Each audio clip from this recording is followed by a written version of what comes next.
This next medley of songs is from one of Gershwin's most celebrated Broadway musicals.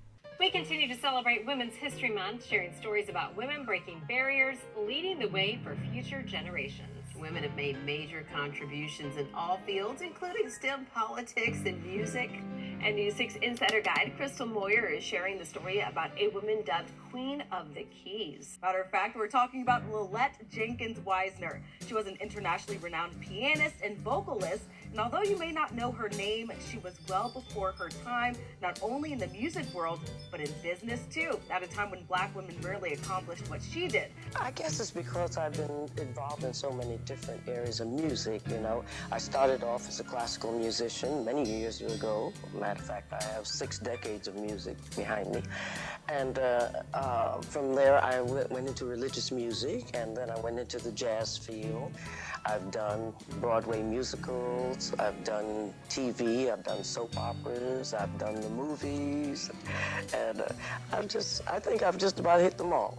But what is it though that makes the general public like your music so much? Oh, well, it could be the variety of things that I enjoy doing. Like with the classical things, I combine classics with popular classics with popular hymns. Hymns that I know people recognize. I do things like Gershwin's Rhapsody in Blue with Greatest Thy Faithfulness, or Amazing Grace with Rachmaninoff. And these things people can relate to because they understand and they have heard both the classics and the hymns. So just hearing them together, I guess, is kind of interesting. You know, after you've done as many things as you've done over the years, a lot of people say, oh, it's time for me to slow down a little bit. I want to take it easy, but you seem to be going as much today as you did then. Well, I figure you don't have to practice how to die because you're going to die anyway. So practice a little living and stay here a while. You know, there's plenty to do. I spoke with her daughters, Michelle and Adrian, who say not enough people know about Lillette's history, so Women's History Month is the perfect time to share her story. She had never seen sheet music or anything. She just could play whatever she could hear. Lillette Jenkins Wisner was born in 1924 in New York City. Her daughter saying she started playing piano at the young age of 3. At age 11, she was performing at Carnegie Hall, kicking off a successful musical career. She was a classical artist. She studied at the best schools, NYU, New York School of Music. She took special studies at Juilliard, Princeton. I can go on and on. Performing with legends like Ray Charles, Cab Calloway, and the piano man himself, Billy Joel. But Lillette was a legend in her own right, dubbed Queen of the Keys. She traveled the world sharing her gift, even performing with the Special Services Unit of the U.S. Army during World War II.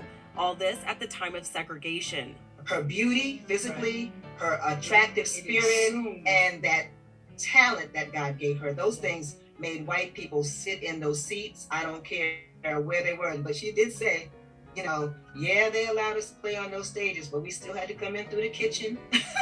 And we couldn't sleep in their hotels when we finished playing for them. When we finished entertaining them, they had to go across the tracks and stay in some other hotel on the black side. And Lillette has a special connection to Florida. Her daughter saying she was a snowbird, often traveling to the Sunshine State where she would later call home. She got to Sarasota and she said something to the effect that she got on the bus and the bus driver told her if she wasn't back by, what was it? Yeah, sundown. she wasn't back by sundown. Yeah, that tree belongs to her. There would be a tree with her name on it. Like, in other words, she would get lynched. And she ended up going back to Sarasota. We always ask, like, well, why did you go back there? Yeah. You know, and she said, because that's their problem, not mine. And that's the type of person that she was. In 1945, Lillette and her husband Bud Harris would open the first Black-owned and operated nightclub and casino in Nevada, named Lillette's Rhythm Club, providing a venue for Black entertainers to perform. And it was also a boutique hotel. My father used to laugh, like, for those who lose all their money and can't make it home. Lillette would continue her career, more than 8 decades of success in entertainment. She passed away in 2020 after her battle with vascular dementia. Her daughter saying they want to continue to share her story. Right. How does that feel, finding out more about your mom's legacy to this day? Awesome and gratifying. That's why we want to continue to promote it, you know, because there's just so much. She would just light up a room. I mean, whenever, it could be like a major concert stage, like Lincoln Center in New York, or it could be somewhere where she was going to volunteer at a senior center, right down there. She never Florida. considered herself too big for anything. Yeah, she was humble. You know, right. She was a humble spirit. In addition to being humble, she was also a humanitarian, giving back to the youth and creating her own foundation, Lillette's Foundation for the Arts, focused on making sure to contribute funding for music and education, and Queen of the Keys. Wow, I am blown away. That is an incredible story, Crystal. And what's really interesting, you know, her daughters say they're still researching more about her. You know, they say, you know, her grandkids knew that their grandma knew how to sing and that she was famous, but there's so much more, and they continue to uncover more of her history, and I think that's really cool, and they're willing to share that with us.